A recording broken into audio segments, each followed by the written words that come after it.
We spent every last penny we had getting help for our son. Our first attempt was a wilderness camp at age 14. Over the years, we had him in 2 to 3 different drug rehab programs. He missed his high school graduation due to his being in rehab in Florida. I received his diploma in the mail. He didn't get to walk across the stage like his 2 brothers had years prior. I had him put on his cap and gown for these pictures when he returned home 1 month after his class graduated without him. Each time he returned home from rehab, he was full of hope and aspirations of what he wanted to do with his life. But relapse is a big part of addiction. And unfortunately, he was no stranger to this. He was in and out of rehab a few times. Randy's final trip to rehab was a bit different in that it finally clicked. He really applied himself 100% and he finally got it. On one of my visits to him, I flew to Florida and I sat in an office with him and his therapist while he read me a letter he wrote.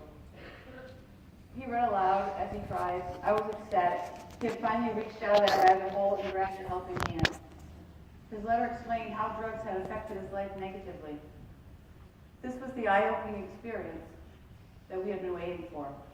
I'd like to share his letter with you here so that you can look at addiction from the other viewpoint, through the eyes of a young man struggling to break addiction.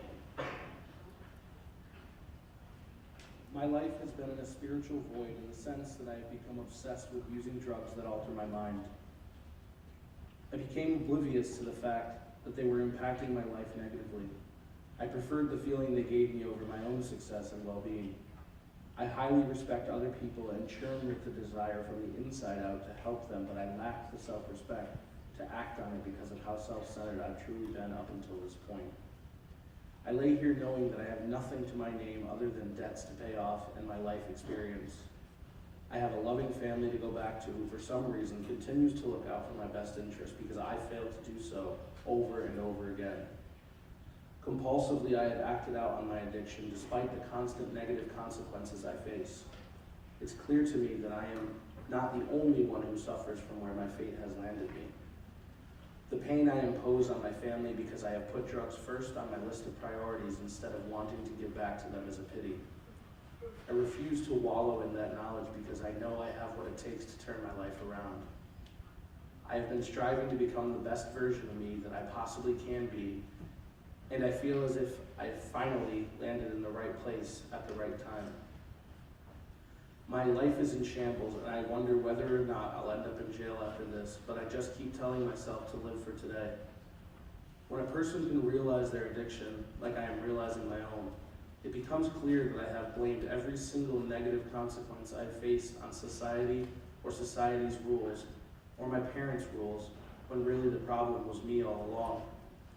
I have empty pockets and the power to do nothing except conjure up the willingness to change. Finding sober friends and only hanging out with them has failed me over and over again.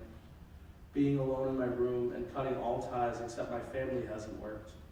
It's so obvious to me that my addiction is more powerful than I am and that I need to do something about it.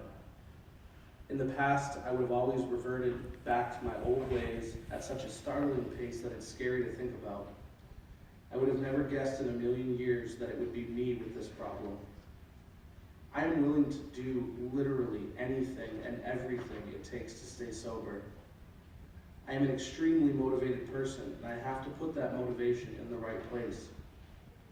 I think it's easy for an addict to be steered toward the wrong direction, which makes me realize what AA and NA is all about. I now realize that I need direction. I know that living for today is really my only option. At least I know that when I make it through today, I will have another one checked off, free of losing my freedom, self-respect, well-being, or even my life. I have so much hope for myself, and I am without a doubt whatsoever that I can do whatever it takes, and I'm putting 100% of my trust in this process, with the knowledge that there are others out there who have done this and can show me the way. I've tried way too many times to think myself into a better situation, and here I am again in rehab. This time I'm doing my best to actually do something rather than just go through the motions. I'm doing my best to look at my life and find where I'm missing fresh perspective. It's clear that sponsorship is a mandatory step in recovery. Obviously, we addicts can easily lose sight of reality if the wrong things surround us. I'm sure we have all become familiar with the phrase that hindsight is 20/20. You can all hear how intelligent Randy is and what an enlightening experience this rehab program was for him. However, as I stated prior, relapse is a big part of addiction. Approximately a year after he read me this letter, and 1 year after his eye-opening revelation of the damage that drugs were doing to his life, I went into his bedroom one morning and found him crumpled in a corner, lifeless, blue, and cold to the touch. It was 17 days after his 21st birthday. The demon of addiction has taken my son from me forever. I shared this letter hoping that you would hear that and understand that yes, he got it. He clearly understood the damage that drugs were doing to his life. He was very intelligent, yet he just couldn't stay away. You just heard his own words. I never thought in a million years that it would be me with this problem. No matter how many times he was warned what drugs could do to him, he never thought it would happen to him, but it did. My son was like all of you, a high school student. He worked at our local pizza shop. He went to high school football games. He enjoyed playing basketball, going to school dances with friends. Addiction can happen to anyone who has taken a sip, a puff, a snort, or even a pill that's prescribed for pain. Randy, at his core, was a great person. Everyone loved him. He had a lot of close friends. He was respectful. He was polite. I only wish that he could have understood the chance he was taking before the worst happened. People begin using drugs for many different reasons. Peer pressure, boredom. Please know that any and all substances are scary to play with. Please don't think that it's just marijuana or it's just one try. No addiction is better than the other, and no one should ever waste your time or life trying any drug because you will not stay in control. If willpower or the love of family could cure addiction, my son, as well as most all addicts, would be happy and healthy. Unfortunately, it's not that easy. Addiction is an illness, a disease, and it should be treated as such. The definition of addiction is a chronic, relapsing brain disease that changes the structure and functionality of your brain. It's not a character flaw, it's a disease. If you have yet to try getting high, don't do it. Addiction happens because what you think may be a harmless pastime crosses an invisible line between want and need. When you take that first try, you never imagined that you might be taking the first steps in a journey that will lead you to a life of pain, despair, shame, or hopelessness. If addicts had just a moment to fully experience the darkness of addiction before they started, they would never pick it up. Life can't be that boring that you would be willing to fill your body with poison, not knowing if it's the last thing you'll ever do. Life itself has so many blessings that you'll miss out on. My son had plans. He had just taken an entrance exam to college. He had just started a new job. He wanted to get married and be a father someday. He tried so hard to kick his addiction, but by then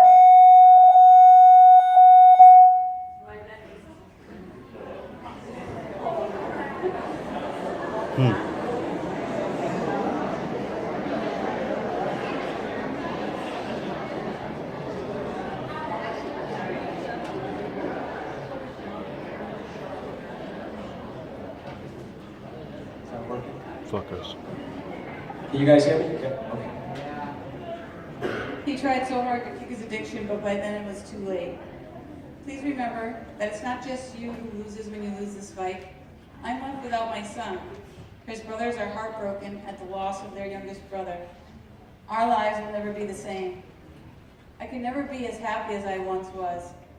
I know that Randy would be so upset if he could see what his drug use has done to our family. Using drugs not only affects the user, but everyone around them. You don't just ruin your own life, you ruin the lives of every person who loves you. I'm sure none of you would want your mother up here in my position. I'm here speaking to you today because I'm hoping that hearing Randy's story will help you understand just how dangerous these drugs are. You have your whole lives ahead of you. Your life has so much to offer. Trying to be the cool kid at the party just isn't worth it.